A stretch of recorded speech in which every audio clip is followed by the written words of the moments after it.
Muchas gracias, Leonardo. Muchas gracias, Claudia. Y acá el compañero que después va seguramente a hacer uso de la palabra y seguramente tiene futuro para quedar en la historia. Vamos, sí. Hay que ir con todo. Con esa edad, la verdad que es espectacular. Les agradezco también a ustedes la presencia, que tengan la disposición a escucharme. Bueno, en realidad siempre trato de empezar las charlas diciendo que voy a tratar de ser lo más sintético posible en la medida que los conceptos y un poco el libro y alguna pequeña historia personal me lo permita para promover el debate, que siempre es lo más importante, porque hay temas que por ahí quedan en el camino y le interesan a ustedes, digamos, que eso es lo importante, que nos enriquezcamos mutuamente, digamos. Yo también me enriquezco con el debate y cosas que por ahí en la intervención no tenía pensado, alguien me hace una pregunta y vemos algún tema que le interesa no solo a esa persona, sino a todos. Para comenzar, trato siempre de decir desde dónde hablo. Lo hago somero porque sería largo un poco la historia de militancia desde joven, digamos, pero he transitado mucho tiempo de política, mucho tiempo de academia. Hoy me dedico básicamente a escribir y a colaborar en política en lo que se pueda. Trabajo como asesor legislativo en la ciudad de Buenos Aires y he transitado desde joven diversas alternativas políticas. Yo digo, para sintetizar, que he transitado numerosos fracasos, hasta el 2003. Siempre estuve en una izquierda crítica, una izquierda nacional y popular, como lo veo a Gramsci. Lo veo como una persona marxista, de izquierda, pero que trabajó mucho los conceptos de lo nacional y popular, lo que nos permitió a personas como uno comprender al peronismo. Yo siento sinceramente que hubiera estado con el coronel Perón en el 45 y que estuve en el 2003 votando a Néstor Kirchner gracias a que compañeros amigos con lugares políticos más importantes que yo habían empezado incluso formando parte del grupo Calafate, desde perspectivas de izquierda habían empezado a apoyar a Néstor Kirchner. Por supuesto, cuando escuché su primer discurso, que creo que es una pieza de museo, tendríamos que hacer un cuadro, por ahí pueden hacer un cuadro y ponerlo acá, porque es una pieza de museo, digamos, el primer discurso ante la Asamblea Legislativa. Y entonces ahí pensé, si este hombre cumple el 50% de lo que está diciendo, ya esto es la gloria. Y cumplió el 100% prácticamente. Algunos pueden discutir un 2%, un 3%, pero cumplió prácticamente el 100%. Entonces yo, que había venido de sucesivos fracasos, me encontré con el comienzo de una victoria. Y creo ser agradecido a la vida, y gracias a Dios me dio un líder político como Néstor Kirchner, y ahora una presidenta como Cristina Fernández de Kirchner. El que inicia el proceso, el que inicia lo que yo llamo un proceso revolucionario, tal cual Gramsci lo entendía, no un proceso revolucionario según el dogma marxista, pero sí un proceso revolucionario en cuanto a un proceso de cambio de una sociedad, ¿no? Le tenemos que agradecer, no solo como líder político, sino como líder que abrió un camino a que nosotros hoy podamos discutir esto. Abrió un camino a que nos encontremos las tradiciones de izquierda, las tradiciones nacionales y populares, las tradiciones peronistas, a que nos vayamos encontrando en síntesis que lleven a la unidad del pueblo. En lo personal, para terminar, yo salí de la Casa Rosada el día del lamentable fallecimiento de Néstor llorando desconsoladamente, digamos. Mi hijo lo sabe, me abracé a él llorando desconsoladamente, y evidentemente me agarró una catarsis después de entrar a la Casa Rosada y decir gracias, Néstor, por por hacerme volver a creer. Eso fue exactamente lo que le dije, gracias por hacerme volver a creer. Me agarró una catarsis a la salida y no paré de llorar. Y era el líder que yo nunca había tenido y que había anhelado. Yo de alguna manera, entre mis cosas, estudio el tema de liderazgo. Tal vez en otra charla que tengamos alguna vez que hayamos combinado con el tema Maquiavelo, hablemos más del tema liderazgo, que no es tan tratado por Gramsci, sino que es más tratado por otros pensadores. Yo admiro a los líderes políticos. En la Argentina tuvo pocos, muy poquitos. Digamos que podemos incluirlo a Hipólito Yrigoyen, seguramente está incluido Perón y seguramente están incluidos Néstor y Cristina Kirchner. Yendo al libro, yo soy granchiano desde muy chico en la Universidad de El Salvador, cuando no había universidad en el Estado, empecé a estudiar ciencia política. Yo quería estudiar dos carreras que no estaban en el Estado, ciencia política y comunicación social, que recién estuvieron después. La Universidad de El Salvador no era lo que es ahora. La Universidad de El Salvador está dominada por los jesuitas. Imaginemos al Papa Francisco dominando la Universidad de El Salvador. Era una amplitud de debate impresionante. Yo tenía profesores desde la ultraderecha hasta la ultraizquierda, por todas las variantes. Me quisieron echar una vez porque queríamos echar al profesor de la ultraderecha, que era colaborador de la revista Cabildo. Tal vez los jóvenes no se acuerdan, pero algunos más grandes nos acordamos de la revista Cabildo. ¿En qué época? ¿Cómo? ¿En qué año fue? En los 80. 84. 84, él le decían a Alfonsín el rojo, le decían que era comunista. Y la revista Cabildo era terrible. Mi profesor, sinceramente, hacía la pirámide del pizarrón. ¿La pirámide qué era? La pirámide era arriba los elegidos, los aptos, en el medio grande, digamos, pero no tan grande por la pirámide, sino que lo más grande va a estar abajo, en el medio los operarios, los que ejecutan las tareas, y abajo los que no servían para nada. Y ahí estaban todos los que hoy discrimina Clarín, La Nación y muchos más, digamos. Entonces yo me peleaba mucho con él. Era una persona muy inteligente, cuyo ideólogo era una persona que después mató el ejército revolucionario del pueblo, Sacheri, un ideólogo de la ultraderecha. En los 70 sufrió las consecuencias de la lucha de dos proyectos en pugna. Y también tenía, profesores progresistas, digamos, que me enseñaron no solo a Gramsci, sino a otros pensadores también latinoamericanos, como Artigas. Ahí descubrí a Artigas y me puse a estudiar Artigas, y aún tengo libros en casa de Artigas, y creo que es uno de los patriotas también de nuestra Argentina, digamos, porque la Argentina fue una contingencia.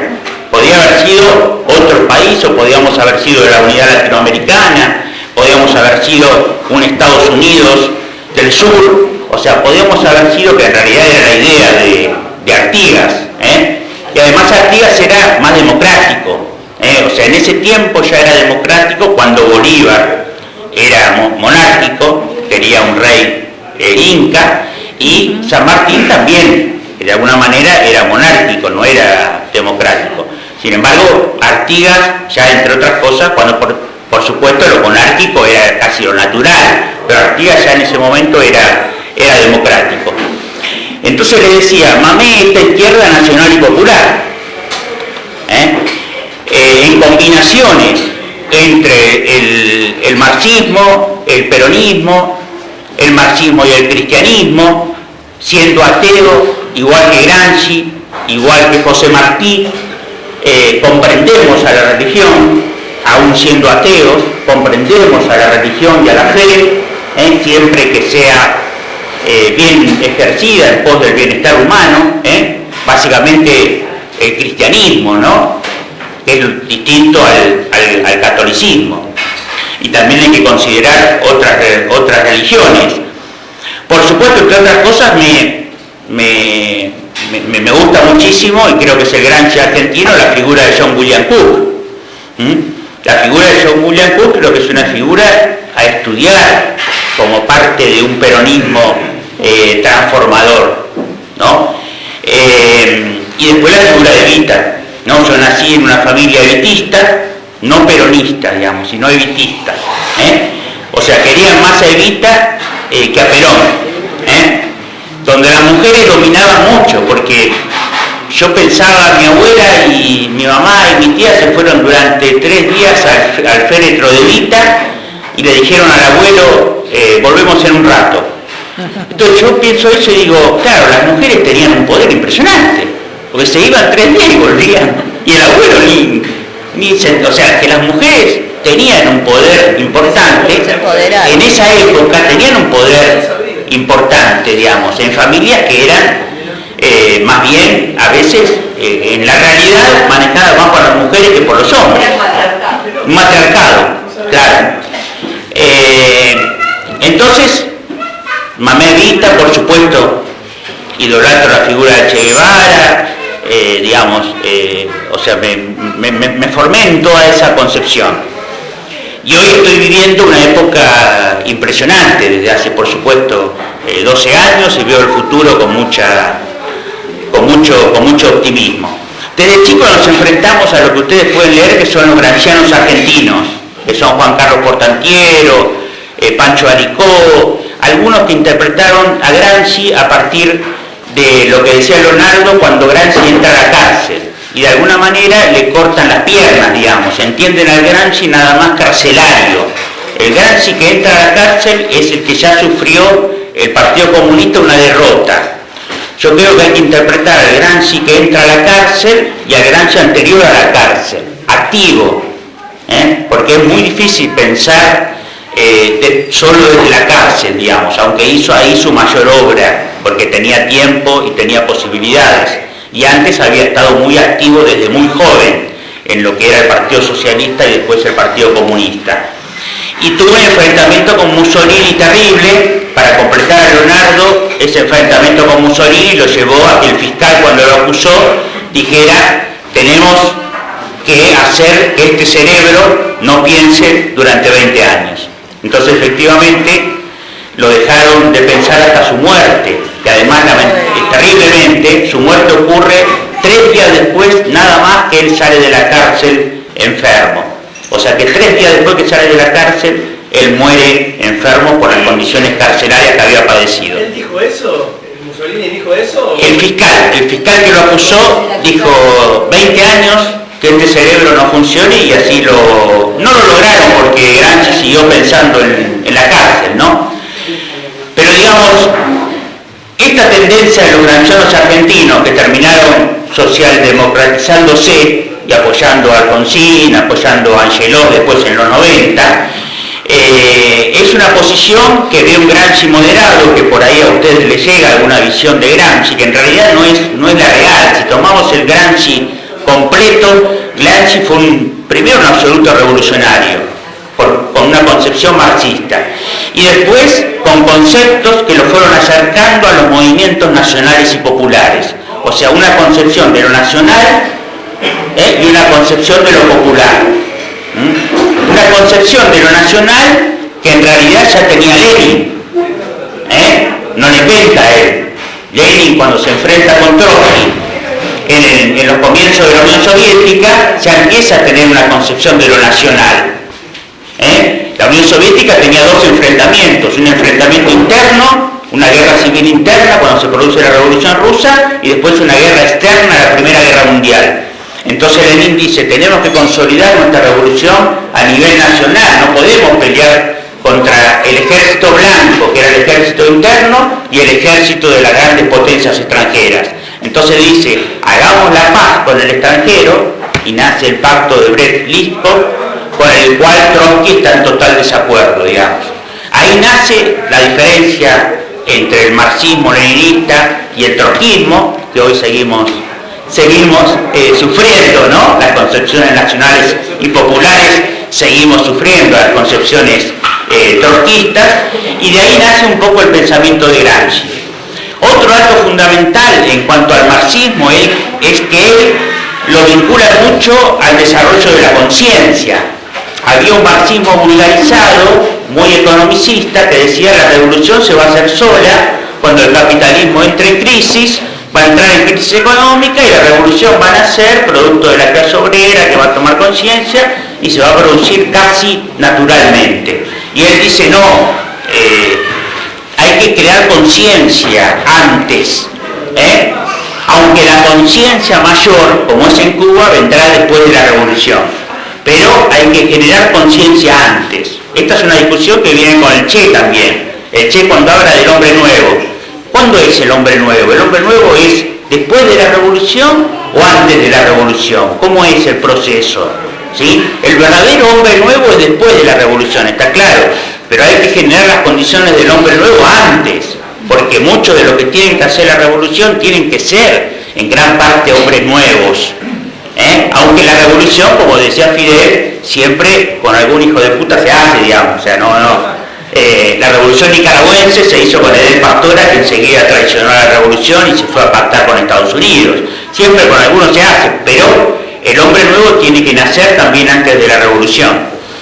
Y después, bueno, trabajé en un libro gramsciano en los 90, en vinculación con la teología de la liberación, el pensamiento gramsciano en la teología de la liberación, que eran los principales enemigos de los documentos de Santa Fe 1 y 2 de los Estados Unidos. Así lo mismo que vamos a ver ahora, que ya estamos viendo y que vamos a ver cada vez más, cómo Estados Unidos lo va a tomar como enemigo al Papa Francisco. Tomaban como enemigos al pensamiento gramsciano, los documentos de la era Reagan y la era Bush, al pensamiento gramsciano y a la teología de la liberación. Entonces con alguna gente, Atilio Borón, entre otros, hicimos un librito sobre una síntesis entre marxismo y cristianismo, pensamiento gramsciano y teología de la liberación. Ahora Gramsci lo que es un clásico, digamos, por eso perdura. Y yo les recomiendo siempre la lectura de los clásicos de manera directa, no a través de otras vías, ¿no? Me gustaría que lean mi libro, pero para entender a Gramsci no alcanza con leer mi libro, digamos. O sea, hay que leer también a Gramsci de manera directa, digamos. Los clásicos son quienes logran comprender su época de manera especial.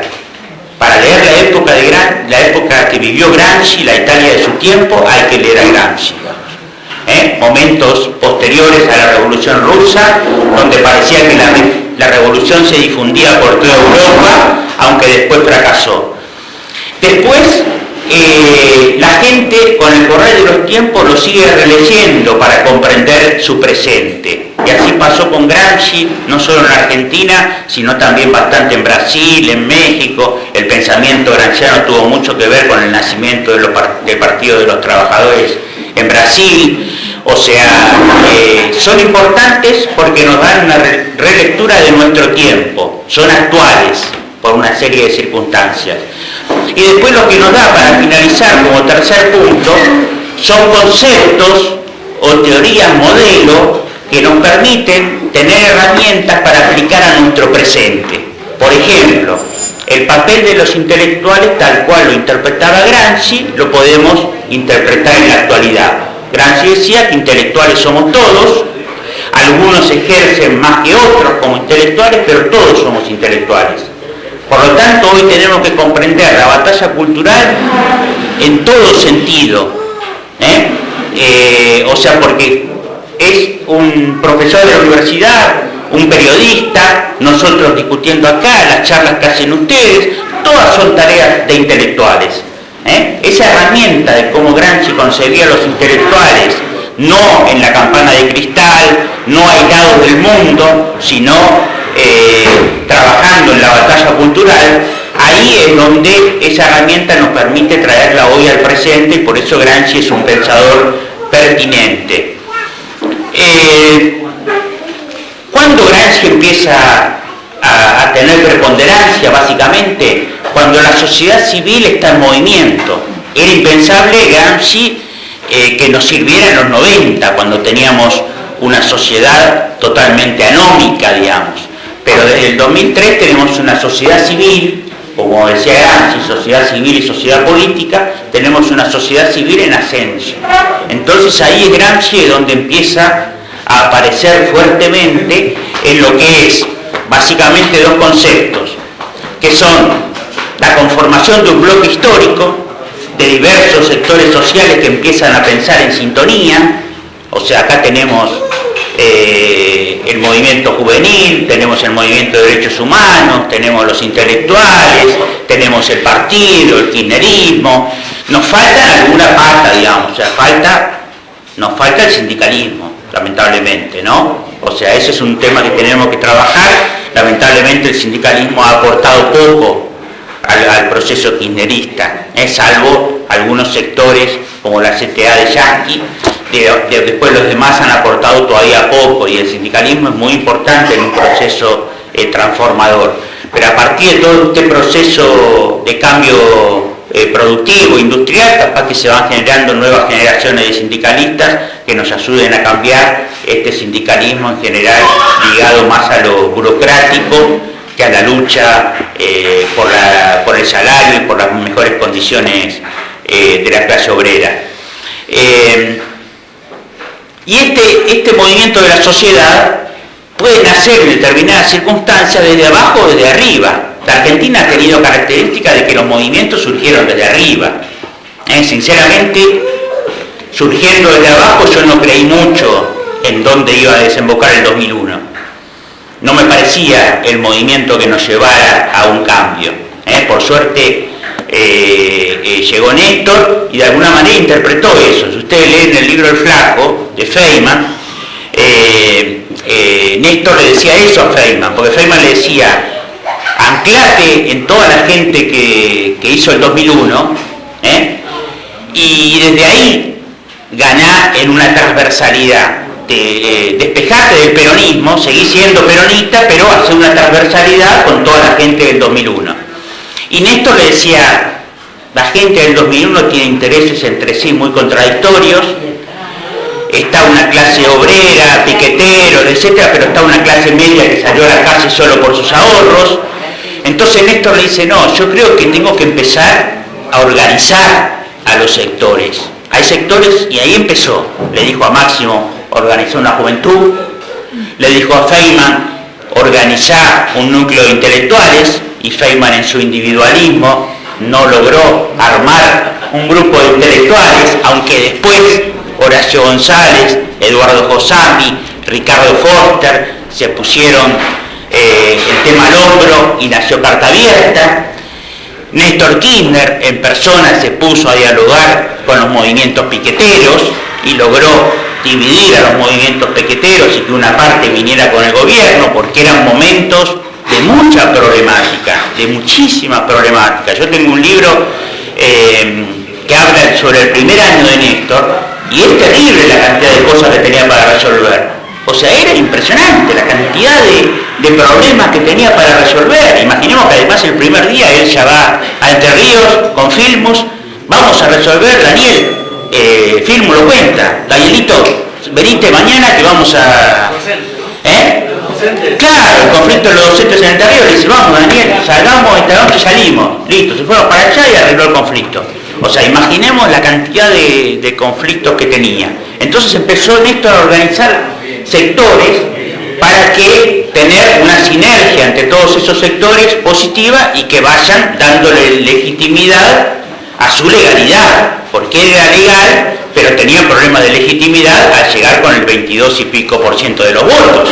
Entonces necesitaba una legitimidad popular que se la daba el trabajo de esos sectores. Y eso fue fructífero. Hoy tenemos movimientos sociales que acompañan, algunos todavía siguen en su tónica piquetera, pero son los menos. Tenemos un movimiento de derechos humanos súper activo, tenemos intelectuales bastante activos, y tenemos una juventud que realmente tanto Néstor como Cristina le dieron un rol preponderante, y me parece espectacular. O sea, acá había una dirigencia que suplir. Había una dirigencia burocrática agarrada a sus sillones, como hoy son los Patricia Bullrich, los Felipe Solá, todo ese tipo de gente, que mucha quedó en el camino y algunos como estos siguen sobreviviendo, que tenían que ser reemplazados, que ellos pensaban en el día de mañana, cuando nosotros tenemos que pensar a 50 años. Yo trato de pensar no a mi vida útil, trato de pensar a la vida, por lo menos a la vida útil de mi hijo, digamos, que son 50 años, o 55, o 60 años, digamos. O sea, así hay que pensar la política, no hay que pensarla, y en eso hay que comprender también lo que nos está pasando, Yo creo que eso hay que pensarlo también con el tema Scioli, que podemos después charlarlo si ustedes quieren, pero yo creo que una de las cosas que hay que comprender que hay procesos en la vida política, y que no todo es color de rosa siempre, y que bueno, serán 4 años distintos a los que vivimos, extrañaremos a Cristina como lo extrañamos a Néstor, pero la vida sigue y es larga, y la lucha es larga, no es corta, no hay una revolución a la vuelta de la esquina. Lo importante es que veamos los logros, y creo que los logros los estamos viendo. Después conceptos gramscianos que son fundamentales, crisis orgánica fue la del 2001, crisis de todos los órdenes, ya Gramsci hablaba, en los momentos de crisis orgánica, que es crisis en todos los órdenes, las transiciones, nosotros tuvimos una transición 2001-2003, en esos momentos puede pasar los fenómenos más morbosos, él decía, ¿no? Y a nosotros nos pasaron fenómenos morbosos, por ejemplo, la muerte de Costecchi, el fusilamiento, de Costecchi y Santillán. O sea, Gramsci decía, hay momentos en los pueblos que hay crisis orgánica, crisis de representatividad en todos los sectores. Por supuesto, por suerte, Néstor recuperó la política, recuperó el mando del Estado, recuperó el mando de la política sobre la economía, y entramos en un proceso de consolidación y de cierta previsibilidad sobre el futuro, lo cual la gente también necesita, digamos, tener cierta previsibilidad sobre el futuro. Después lo nacional, como decía, y lo popular, porque Gramsci trabajaba mucho sobre la Italia de su tiempo, que además tiene algunas características bastante parecidas a la Argentina. La Italia tenía una gran división entre el norte y el sur, como nosotros tenemos una gran división todavía entre los centros urbanos y el interior. Tenía gran desarrollo Italia industrial al norte y tenía un sur atrasado y agrario. Entonces eso, Gramsci le daba hacía estudios sobre eso, y también nos sirve para la Argentina para lograr también una alianza de clases, digamos. Acá necesitamos una alianza entre la clase obrera, la clase de las personas más necesitadas, y cierto sector de la clase media que aunque sea una parte, yo creo que importante, hoy está comprendiendo el proceso del kirchnerismo, a pesar que otra parte se está moviendo con posturas antikirchneristas muy fuertes. Después el Estado ampliado para estudiar los medios de comunicación, eso Gramsci ya lo había hecho. Si yo estaría ante nosotros, estaría estudiando a Clarín, Nación, cómo se mueven toda la batalla cultural en los medios de comunicación, todo lo que nos quieren meter en la cabeza. Gramsci estaría estudiando eso, porque él decía, el Estado es el Estado ampliado, el Estado no es solo las instituciones del Estado, el Estado es también las grandes corporaciones que influyen sobre el Estado, son los medios de comunicación que influyen sobre el Estado y sobre la gente, es el Estado ampliado, no es un Estado solo circunscrito al aparato político. Por lo tanto, la batalla cultural hay que darla en todos los ámbitos, no solo en el aparato político del Estado, también hay que darla en el aparato político del Estado. Es la batalla que están dando los representantes nuestros en las intendencias de la provincia de Buenos Aires, en las diputaciones, Andrés Larroque, Axel Kicillof en el Ministerio de Economía, cada uno en su lugar, da batalla dentro del aparato político del Estado. Pero además debemos adaptar la batalla, como la dan ustedes, en centros culturales, en los medios, tratando de llevar adelante la nueva ley de medios, que todavía falta bastante para concretarla, digamos. O sea, tiene una batalla cultural en todos los ámbitos. Y sabemos que hoy la batalla cultural se da desde nuestra familia para arriba en todos lados. Se da en nuestro trabajo, en nuestra familia, en la plaza, en el campeonato de fútbol, cuando vamos a un recital, cuando entramos en las redes sociales, cuando difundimos nuestras cosas. En todos lados hay batalla cultural, y hay que darla en todos los órdenes. Hay que darle en todos los órdenes para generar un grado de conciencia cada vez más superior.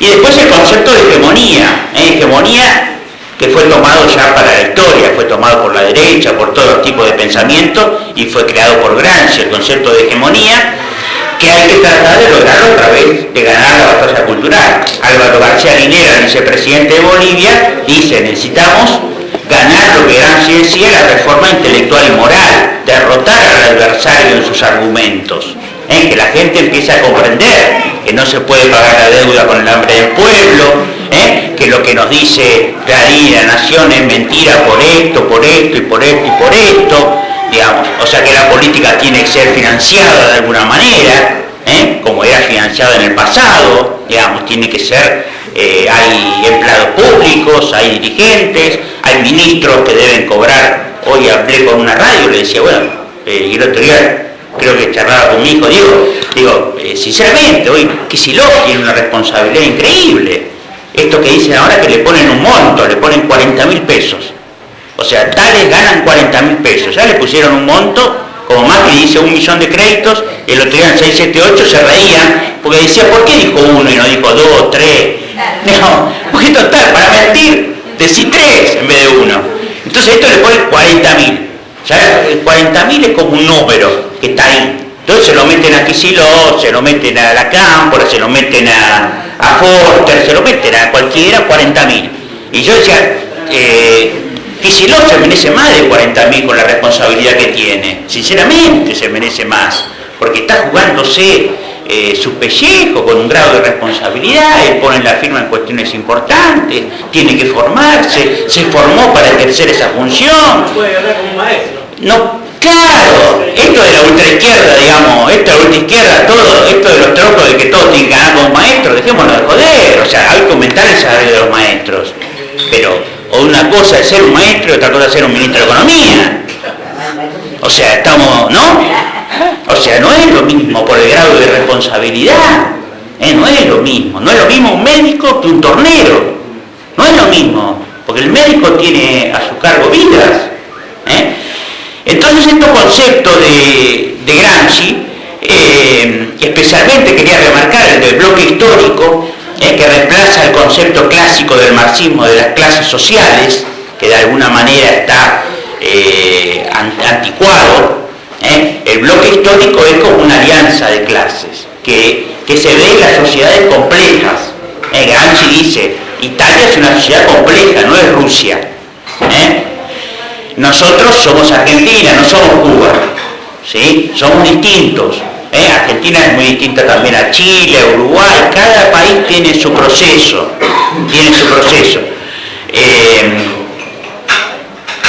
Bueno, esto Néstor le da el lugar a la política, ¿no? Yo siempre tengo la tentación también de un concepto que maneja Gramsci, que es el del príncipe moderno. Gramsci trabajó mucho sobre Maquiavelo, y él decía, el príncipe moderno es el partido. Maquiavelo hablaba del príncipe moderno y quería convencer al príncipe italiano de lo que había que hacer para la unidad italiana y para la república. Gramsci dice, en mi época, en la época de él, el príncipe moderno es el partido, no es el príncipe, porque ya había partidos. Y yo creo hoy que el príncipe moderno es una conjunción entre partido, bloque histórico y liderazgo. Liderazgo que abra a la expresión de ese bloque histórico, ¿sí? Como abrió el camino Néstor y como lo abre Cristina. Porque abrirle el camino a la juventud no solo es decir, bueno, la juventud es mejor, hoy es mejor tener un joven a cargo del ministro de Economía que tener a un viejo. No es solo eso, sino que la apertura a la juventud abre caminos hacia el futuro. O sea que se abren cauces, ¿no? Y en esto, bueno, en mi libro digo, sinceramente, yo creo que Kirchner apretó el acelerador de manera muy notable, como no lo había hecho el liderazgo de Perón en su momento. Perón apretaba el acelerador y a veces ponía el freno. Perón puso una serie de frenos en su liderazgo, unos frenos hacia el movimiento popular, digamos, después que fue derrocado en el 55, fue más claro en el 73, cuando había estimulado a las organizaciones juveniles, digamos, después guerrilleras, y en el 73 les puso, en el 74 especialmente puso un freno. En cambio Néstor, y tanto como Cristina, abren estos cauces, ¿no? Abren estos cauces no solo en lo económico, en lo político, sino también en los derechos civiles. Lo que hizo Néstor con el matrimonio igualitario es inédito, fue espectacular, fue una cosa realmente impresionante. Entonces, para ir terminando, cada vez tenemos más visible dos modelos de sociedad. Y lo importante es no solo describirlos. Marx tenía una frase que realmente es muy valiosa, que le decía a los idealistas franceses especialmente y alemanes también, le decía: no solo hay que comprender el mundo, sino hay que transformarlo. Hay muchos estudiosos intelectuales peronistas del pasado, que yo los estimo mucho, los respeto mucho, como Jorge Abelardo Ramos, por ejemplo, que en los 70 nos decía que había dos modelos, y lo describían bien, y había dos modelos, pero en una etapa distinta. Había un liderazgo como Perón, hoy tenemos un liderazgo como el de Cristina, está claro, pero había un sindicalismo mucho más fuerte que el que hay hoy, y había un movimiento social en alza mucho mayor que el que hay hoy. Por lo tanto, hoy lo que tenemos que trabajar, entre otras cosas, es esta herramienta de conjugar una síntesis virtuosa del movimiento popular entre los derechos humanos, los intelectuales, la juventud, los medios de comunicación que están de nuestro lado. Todo eso hay que conjugarlo de una manera virtuosa para tener un pensamiento común, que lo estamos teniendo cada vez más, digamos, y se va demostrando en la legalidad democrática que tenemos que conseguir cada 2 y 4 años, porque este es el otro tema. En los tiempos de la revolución no se pensaba en la legalidad democrática. Hoy nosotros tenemos la necesidad, y bienvenido sea, que debemos revalidar nuestros títulos cada 2 y 4 años. Eso también hay que tenerlo en cuenta, porque no se puede hacer política solo con ideología. La ideología sirve para hacer política, pero solo con ideología no se hace política. Bueno, para finalizar, esto es una utopía. Yo de joven discutíamos mucho sobre la utopía, hasta que Galeano nos dio el camino exacto, nos dijo: no, la utopía, bueno, entonces se llama la utopía, que es un sueño, puede ser realidad una vez. ¿Cómo es la utopía política? ¿No? Hay un libro famoso de Tomás Moro que se llama La utopía, que es una isla ideal, a la cual Maquiavelo le responde y le dice: no, eso es una isla ideal, la realidad de cómo se mueve la gente es otra. Entonces describe cómo se movía la gente en 1520, que era un salvajismo terrible. Entonces Maquiavelo dice: no, hay que hacer esto, hay que hacer lo otro para tener poder y poder ordenar una sociedad, ¿no? Entonces, bueno, Galeano nos dio la frase exacta, nos dice: bueno, la utopía es como una luz, es un camino. Nosotros damos 3 pasos hacia la utopía, y la utopía se nos va 3 pasos. Damos 3 pasos más y se nos va 3 pasos más. Entonces, esa utopía nunca vamos a llegar. Claro, dice Galeano, no vamos a llegar, pero justamente nos da la oportunidad de caminar. Gracias a esa utopía estamos dando 3 pasos adelante, estamos dando otros 3, y así estamos en definitiva dando a nuestro pueblo lo que nuestro pueblo hace tantas décadas y tantos siglos, diría, estaba necesitando. Y yo creo, de alguna manera, conociendo como historiador bastante la historia argentina, el proceso del 2003 hasta acá nos dio lo que nunca nos dio, salvo el momento importantísimo que fue del Perón del 45 al 49, que fue un momento importantísimo, digamos, aunque después hay discusiones sobre cómo transita desde el 49 al 55, eso podemos discutirlo, pero el 17 de octubre del 45 fue un hecho revolucionario, sin duda. Pero acá estamos transitando ya 12 años. Pensemos que Perón llegó a transitar 9. Pensemos que ya estamos en 12 y tenemos futuro, ¿no? Y tenemos futuro todavía. Tenemos ahora 4 años más, podemos tener nuevos 4 años más, ojalá, que con Cristina o o con Máximo, o con Axel, o con quien sea, digamos, o sea que tenemos futuro, tenemos optimismo, y bueno, eso es lo fundamental para hacer política contento, con fuerza, y como dice la consigna, acá solo se construyen victorias. Bárbaro.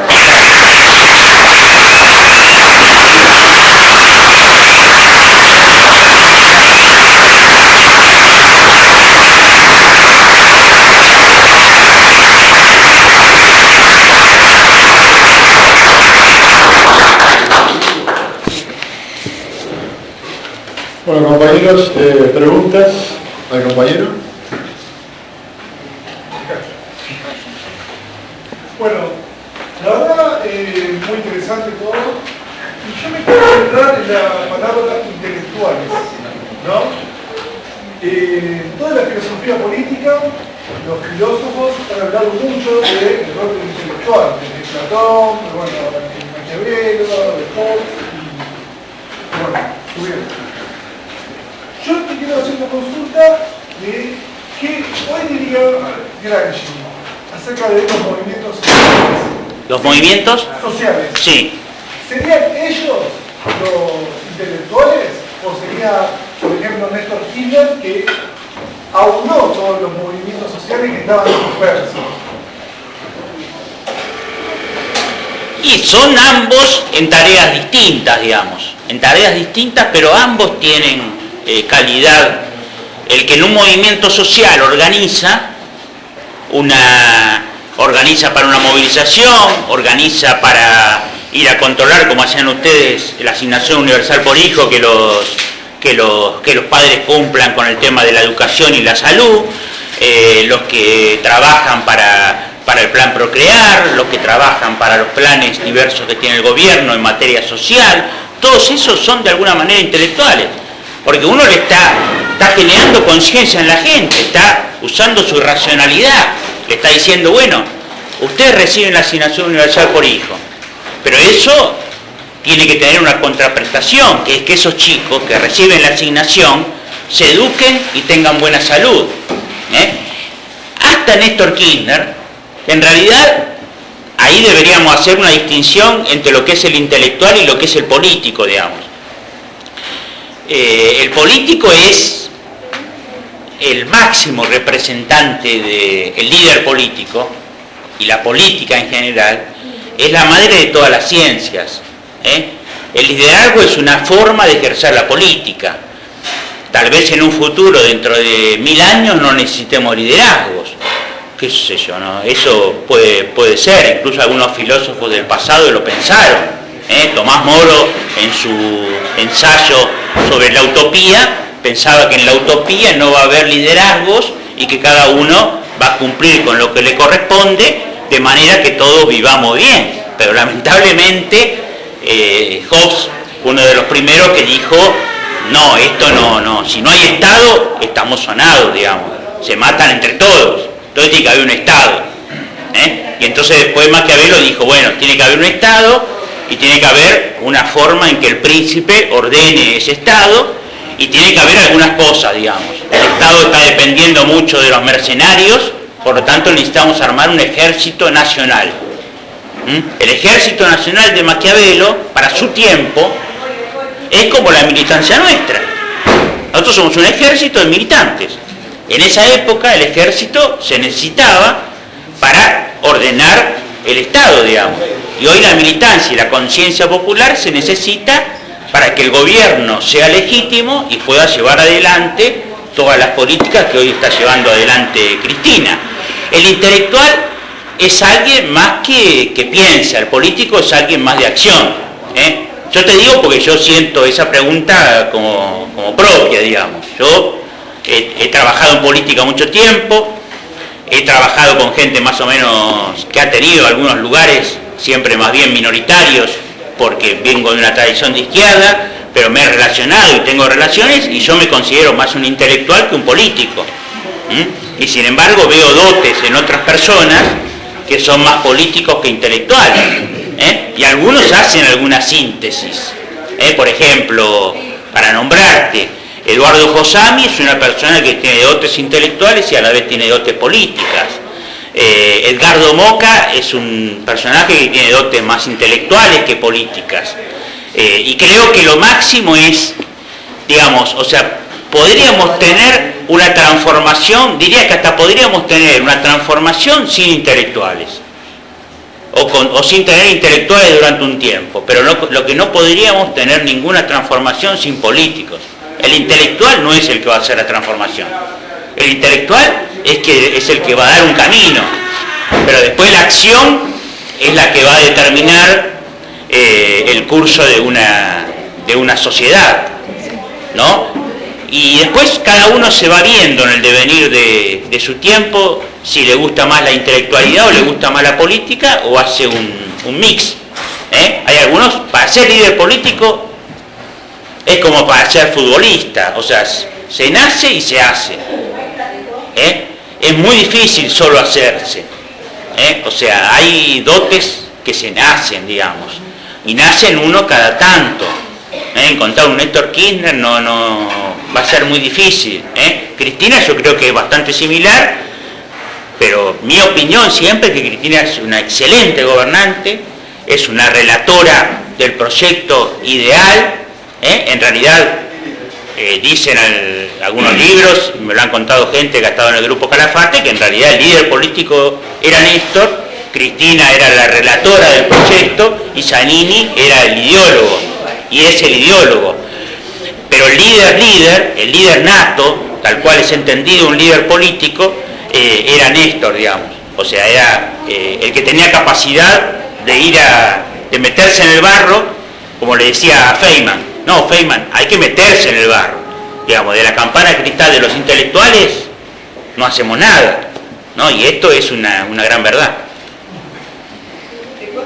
Perdón, quería nada más antes de hacer una pregunta, a ver si uno lo entiende.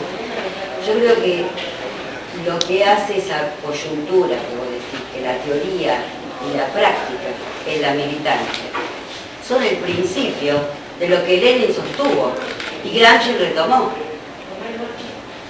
Porque nosotros tenemos Lenin, por ejemplo, como intelectual, pero también como político. Sigue un político no tan intelectual como Stalin, que necesitó otro tipo de cosas. Que yo, en ese sentido, diría que Perón tiene más que ver con Stalin que con Lenin. A ese nivel. Sí, sí. Pero a mí me parece que para los jóvenes y para la etapa que nos toca vivir, tendríamos que seguir insistiendo sobre lo que toma como intelectualidad Gramsci, que es todo ser pensante consciente. Claro. En realidad, para mí, el resumen de Gramsci es: el intelectual es el ser pensante consciente. Y no casualmente la derecha, el neoliberalismo y el conservadorismo, los distintos puntos, siempre ha tomado como enemigo al estudiante, por ejemplo. Tal cual. Y al político que estudiaba, como Claro. por ejemplo el PC, como por ejemplo Sí. los movimientos que empezaron. ¿Por qué? Te decían, piensa mucho. Lo dijo Corach. El problema que tienen los estudiantes es que piensan mucho. Y un ministro de la dictadura lo dijo. Exacto. Piensan demasiado. Lo había dicho antes el ministro de la dictadura. Piensan demasiado. Y antes lo dijo Mussolini, compañero. Es así. Y con respecto al sindicato, una cosa es el sindicato basado en el falangismo, que de alguna manera nosotros en la época de Perón se trasladó y no se pudo modificar. Y lo quiso modificar Evita y no la dejó Perón. Vamos a decir las cosas como son. Cuando Evita dijo hay que armarnos a los compañeros, lo dijo no por nada, porque sabía que se le venían los milicos. Y los milicos te van a traicionar, negro. Y lo traicionaron. Entonces, nosotros tenemos que empezar a tratar de que el traspasamiento generacional político, insistir con los compañeros más jóvenes, con esta fuerza que tienen, con estos hijos de Néstor, como digo yo, porque en realidad son hijos de Néstor. Sí, sí. Y un poco hijos nuestros también. Uno ha dejado un poco también en este camino las cosas. Comprender que el kirchnerismo y el peronismo solamente juntos pueden. Esto es otra cosa. Por eso uno desconfía del sionismo. Pero está Zanini, compañero, al lado. Sí, sí. Y la otra es que tenemos que defender los derechos que conseguimos. Los derechos adquiridos no siempre se conservan. Hay que pelear para conservarlos. Sí, sí, sí. Y nosotros sabemos que hay algunos derechos en peligro. Y que no estamos tan seguros a lo mejor con que Scioli cuando se aprende. Entonces, como decía Perón, el hombre vigilado no es bueno. Si se lo controla es Me mejor. parece que nos queda cosas porque iban acercando unas cosas, ¿no? Sí, sí, comparto, creo que, bueno, hiciste una síntesis que, bueno, Perón en eso es lo que yo decía, que pone el freno en el 55, ¿no? De alguna manera, él se va y deja la situación en stand-by hasta que él ve las condiciones de volver, digamos, va jugando con las fuerzas. Perón es el típico líder político que cabalga la historia, o sea, se mueve de acuerdo a las circunstancias, que son importantes, ojo, si lo vemos ideológicamente, decimos, o lo vemos, a mí no puede personalmente no gustarme Perón, pero el problema no es el líder, el tema es el proceso que el líder ayuda a desarrollar. O sea, puede haber, Maquiavelo decía, puede haber personas bárbaras, personas perfectas, que nos llevan a un desastre. Entonces, nos llevan a miles de muertes, a miles de pobres, a millones de pobres, nos llevan a un desastre. Y puede haber personas que no son perfectas, porque nosotros podemos tener nuestras críticas a Perón, yo lo tengo. Perón tenía una concepción en general militarista que yo no comparto, pero hay que reconocer que abrió un proceso que sigue hasta el hoy, y eso es lo importante, y es de donde el kirchnerismo mamó toda esa historia, porque el kirchnerismo es heredero del fracaso de la democracia, del fracaso de Alfonsín, del fracaso, o sea, del neoliberalismo después de Menem, después de la Rúa. Néstor da cuenta de toda esa historia, da cuenta de la dictadura y dice, tenemos que, digamos, desandar todo lo posible, y si hubiera sido posible, hubiera desandado más, digamos, Néstor hubiera revivido a los desaparecidos, digamos, si hubiera sido posible. O sea, porque tenía realmente valentía para hacerlo. Entonces, dio cuenta de aquellas cosas de Perón que siempre algunos vimos como estos frenos. Digamos, Néstor no tenía esos frenos. Néstor tenía un idealismo, aparte de un ser político realista, tenía una dosis de idealismo. Lo demostró con el matrimonio igualitario, ¿sí? Yo llegué a convivir críticamente con algunos políticos, como Chacho Álvarez, que decían, bueno, matrimonio igualitario, hagamos una encuesta. ¿Cuánto da? 80 en contra, 20 a favor. No, dejémoslo. Si Néstor hacía la encuesta el día que a él se le ocurrió la idea de llevar adelante el matrimonio igualitario, sin duda perdíamos, porque la encuesta es solo una fotografía. Ahora, Néstor dijo, este tema, si lo llevamos adelante fuerte, va a andar. Y lo llevó adelante, lo planteó y anduvo. Y hoy uno hace una encuesta y se encuentra con que estamos al revés. Si antes era 80 en contra, ahora es 80 o 90 a favor. Porque la gente no es una encuesta. La gente piensa, razona, va cambiando de opinión de acuerdo a cómo ve las circunstancias, etcétera, etcétera, ¿no? Sí, igual. Bueno, allá había una compañera antes, vos querías. No, la pregunta era, me gustaría saber, ya que sabes tanto de Gramsci, la fractura de Gramsci con el PC. O sea, aparentemente el concepto de Estado leninista no coincide con el concepto de Estado gramsciano. Y aparentemente, si bien Togliatti toma la posta del pensamiento de Gramsci, en realidad el Partido Comunista Italiano, de alguna manera, en un momento rompió o discutió mucho con el PQS sobre cuáles eran los caminos sobre todo para Italia, que era el problema, porque el PQS daba una línea que era generalizada para todo el mundo. Y bueno, y después nadie se ocupaba mucho de explicarlo. Eso lo vivimos acá con Cordovilla y demás. Cuando no se hizo ningún tipo de análisis sobre la realidad argentina.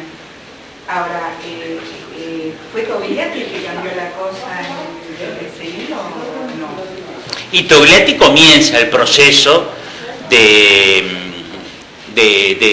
o sea, en tren de diferenciarnos de la Unión Soviética. Recordé quién es Es a partir Togliatti del para los concepto compañeros. de... ¿O te acordás quién es Togliatti para los compañeros? Es el sucesor de Gramsci, Togliatti, Palmiro Togliatti en el Partido Comunista, y fue el que de alguna manera dio, después de un tiempo, dio posibilidad a que la obra de Gramsci se conociera. Pero el concepto de Estado, fundamentalmente, es el gran concepto filosófico distintivo. Claro, el Estado ampliado. Lenin tenía un concepto de Estado, o sea, son dos sociedades distintas. Pero como el rol del Estado. Claro, el concepto leninista del rol del Estado. Claro, era, digamos, a una sociedad como la rusa, que era una sociedad no tan compleja, digamos. Lo que decía Gramsci es que hay sociedades más gelatinosas. La nuestra es, a similar de la italiana, una sociedad gelatinosa, o sea, tiene diversos sectores sociales. De ahí sale el concepto de la revolución.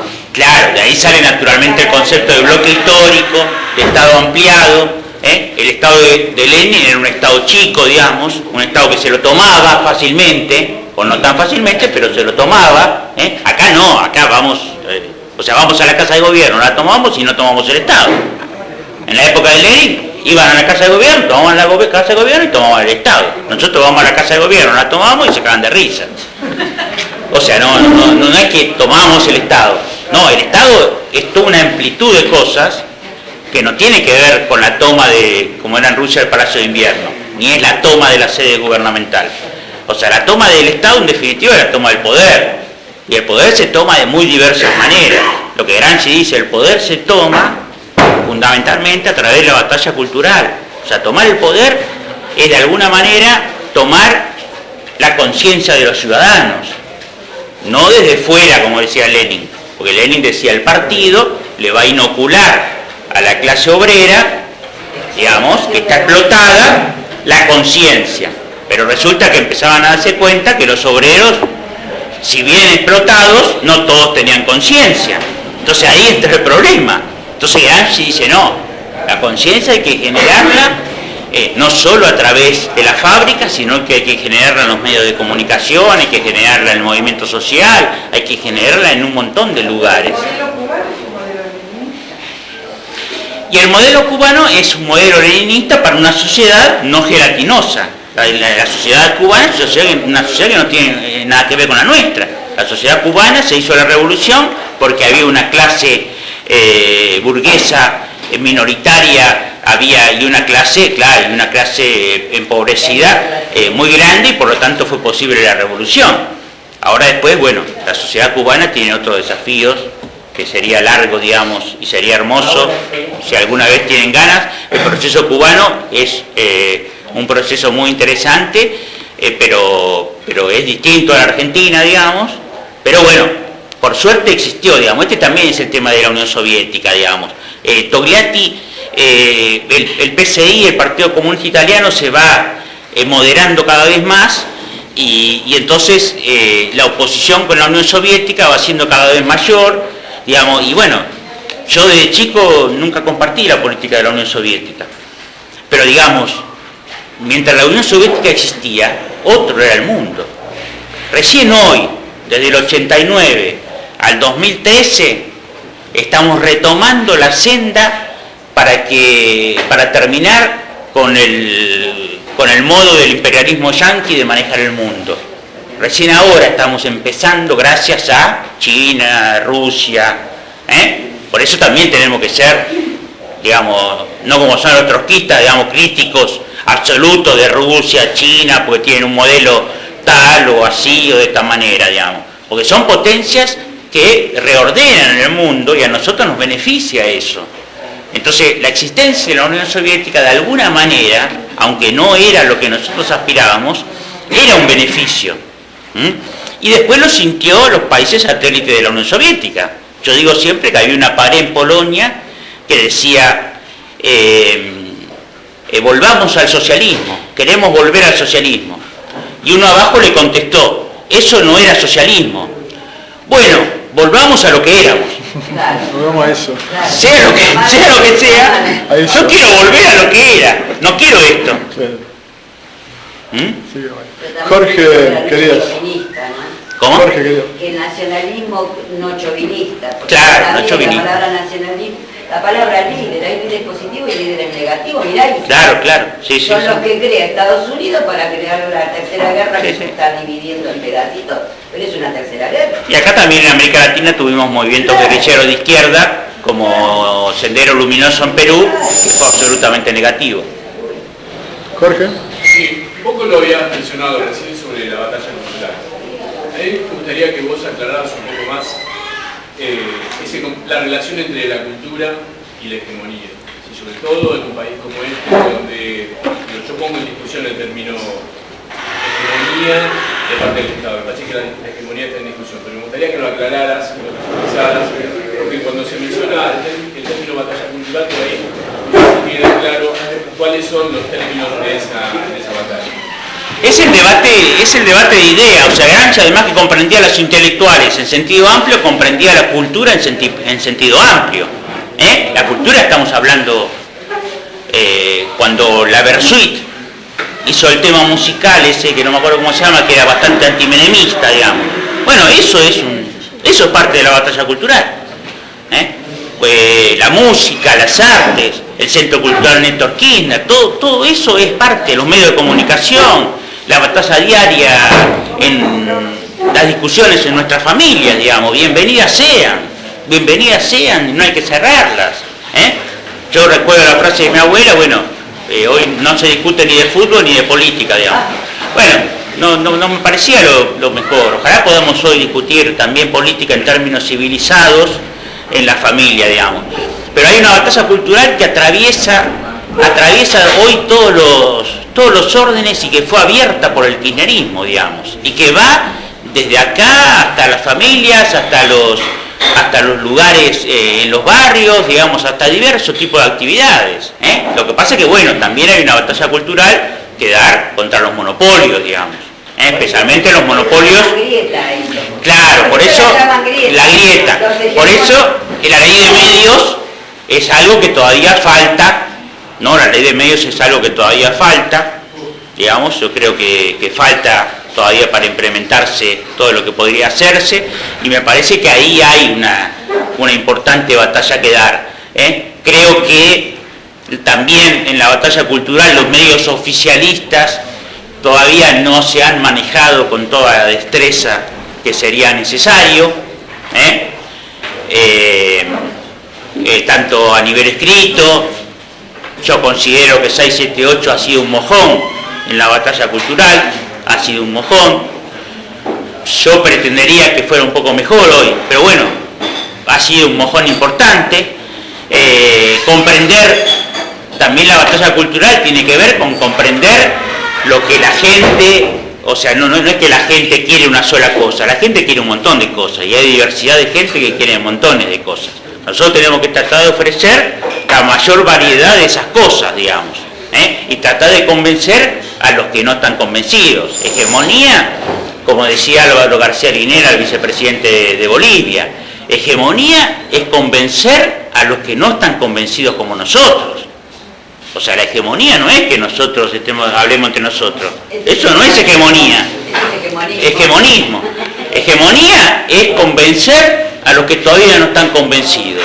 Entonces nosotros tenemos que trabajar sobre los supuestos siolistas, que no sé si existen o no existen, la verdad. O sea, no sé si el siolismo es... El otro día en 678, la chica esta que es pariente, ministra de Scioli y pariente de Eva Perón, decía el siolismo, el kirchnerismo. No, ya empezamos mal, digamos. Si vamos a hablar de siolismo, kirchnerismo, no, el kirchnerismo es algo que existe, el siolismo no existe. ¿Existirá? No sabemos si existirá. Es una entelequia, no sabemos si existirá o no existirá, pero por ahora no existe. Por ahora no existe. Y esperamos que no exista. Y esperamos que no. O sea, que sea Scioli.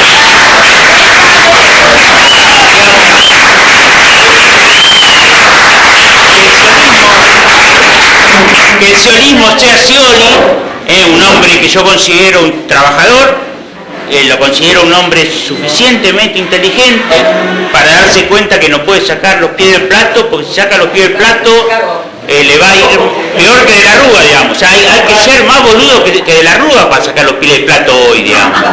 O sea, realmente, porque tener un vicepresidente en contra, cámaras en contra, la gente en contra, la militancia en contra, tener todo en contra realmente es jugarse demasiado de la vida. Me parece que no. No parece la personalidad de Scioli. Pero el político, ¿viste? Yo creo que no es un problema de personalidad, es un problema de táctica. Pero el político cuando está arriba también sufre una transformación. Ese es un tema también de liderazgo. Veamos el tema Bergoglio. Bergoglio no es Francisco. No. ¿Por qué?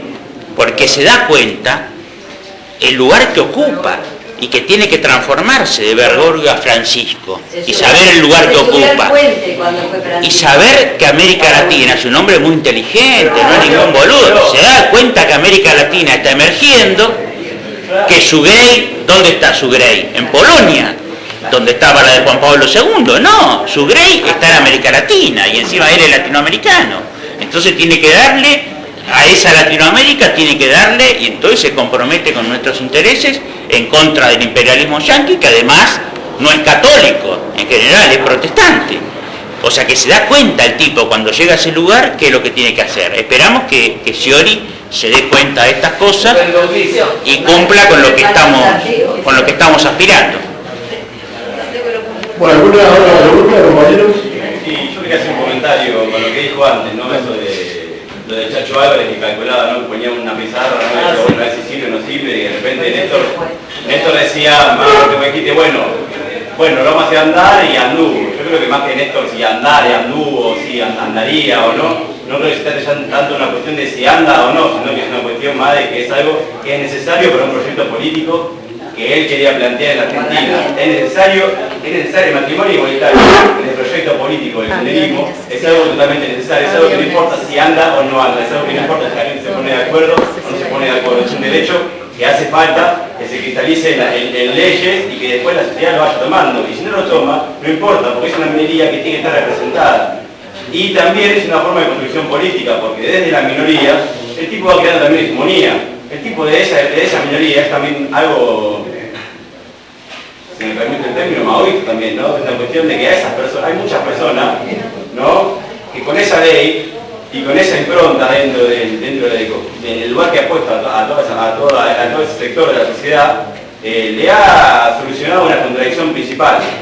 Y cuando esa gente tiene una contradicción principal resuelta, banca el kirchnerismo por lo que sea, y cualquier contradicción secundaria que pueda tener con el kirchnerismo la deja de lado y dice, yo lo banco igual, ¿sabes por qué? Bueno, un montón de cosas no me pueden gustar, pero el kirchnerismo me ha solucionado mi contradicción principal, y por eso yo acá este proyecto político que sé que me ha solucionado mi contradicción principal, y lo demás lo banco, no importa, sea lo que sea, el tipo me dio lo que yo necesitaba. Lo que es más importante para mí, el tipo me lo solucionó, y yo con eso voy a bancar este proyecto político para siempre. Entonces, desde ese lado, Néstor va construyendo desde los aciertos, desde la,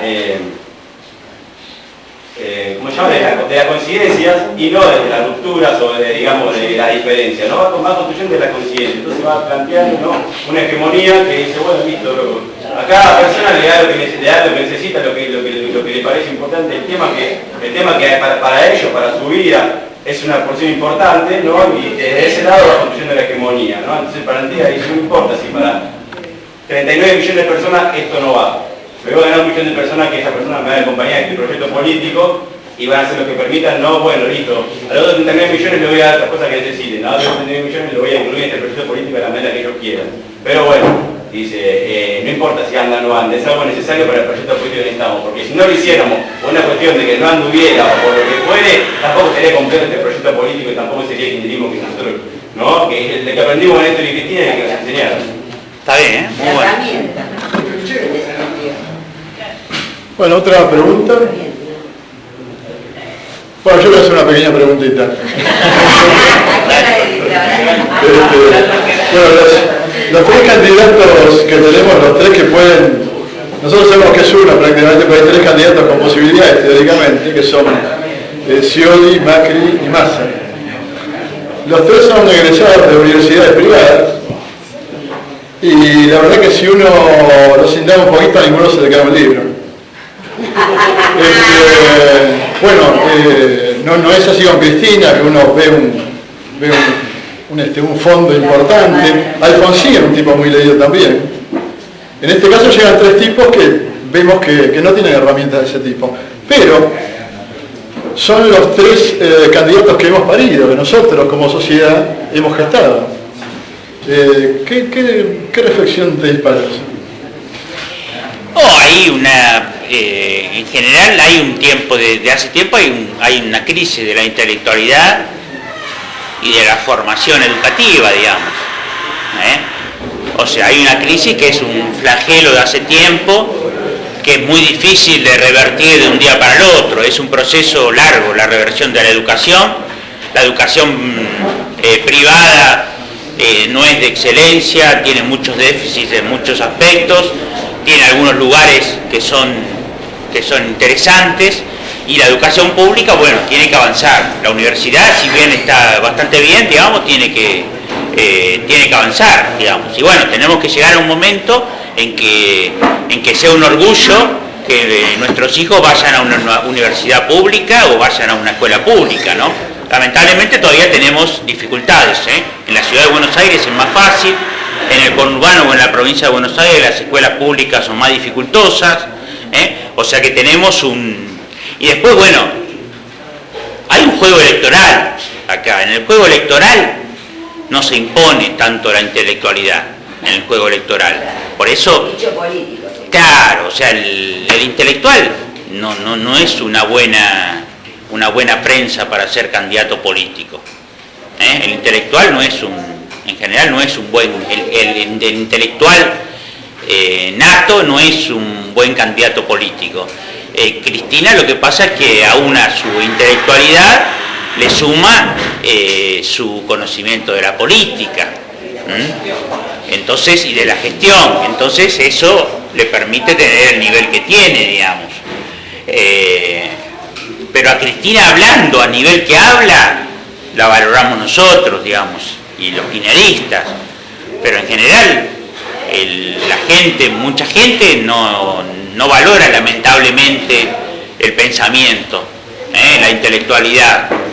En eso todavía hay una batalla cultural por dar. Sufrimos mucho durante la dictadura, pensemos lo que decíamos recién, la dictadura decía, no, piensan demasiado, los jóvenes piensan demasiado. El neoliberalismo, el menemismo nos tiró un desastre. O sea, el neoliberalismo tiró la educación a los científicos, tiró todo el conocimiento, o sea, era el pedo ir a la universidad. O sea, en la época del menemismo era el pedo, si el ingeniero estaba manejando un taxi, o sea, ¿para qué estudiar? Y hoy, por suerte, se va recobrando poco a poco el poder de que hay que estudiar, el poder de que hay que formarse, el poder de que la intelectualidad tiene un rol que cumplir, digamos, y que necesitamos candidatos que conozcan las realidades, digamos, ¿no? Y que en muchos países del mundo, en muchas épocas, ha sido así. Por ejemplo, Perón era un líder muy formado, con mucha lectura, con mucho conocimiento de los países donde había ido, o sea, no parecía, pero era un tipo muy formado, ¿no? Sí, sí. Y especialmente en algunos clásicos, digamos. Ningún líder político ha dejado de leer los clásicos, digamos. O sea, El Príncipe de Maquiavelo era el libro de cabecera de Perón, digamos. O sea, yo creo que cualquier líder político que quiera existir no puede dejar de leer El Príncipe de Maquiavelo, porque es el inicio de la política, entendida como tal, digamos. El momento en... Y después el animal político, el sum politicón, que en realidad es de la política de Aristóteles, digamos. También, antes que Maquiavelo, la política la funda de alguna manera Aristóteles, cuando dice, bueno, la sociedad tiene que organizarse de alguna manera. Después empiezan a discutir de qué manera, y cada uno tiene su visión. Pero por lo menos dicen, bueno, hay que organizarse de alguna manera, hasta que llega lo que decía de Hobbes, que llega, bueno, no se organizaba de ninguna, era un quilombo, entonces alguien vino y dijo, no, tiene que haber un Estado que lo organice, digamos, sea como sea, digamos. Hobbes decía, o sea, a mano dura, digamos, a mano dura hay que organizarla. Y después llegó Rousseau y dijo, no, acá tiene que haber un Estado, pero ese Estado tiene que ser democrático, tiene que representar a las mayorías, la gente tiene que participar, tiene que haber ciudadanía, digamos. Y entonces se transforma en el primer pensador, Rousseau, que de alguna manera funda los principios de la Revolución Francesa y los principios de la izquierda en general y del nacionalismo popular tal cual hoy lo conocemos, digamos. Bueno, vamos cerrando, si están de acuerdo. Un aplauso para el compañero.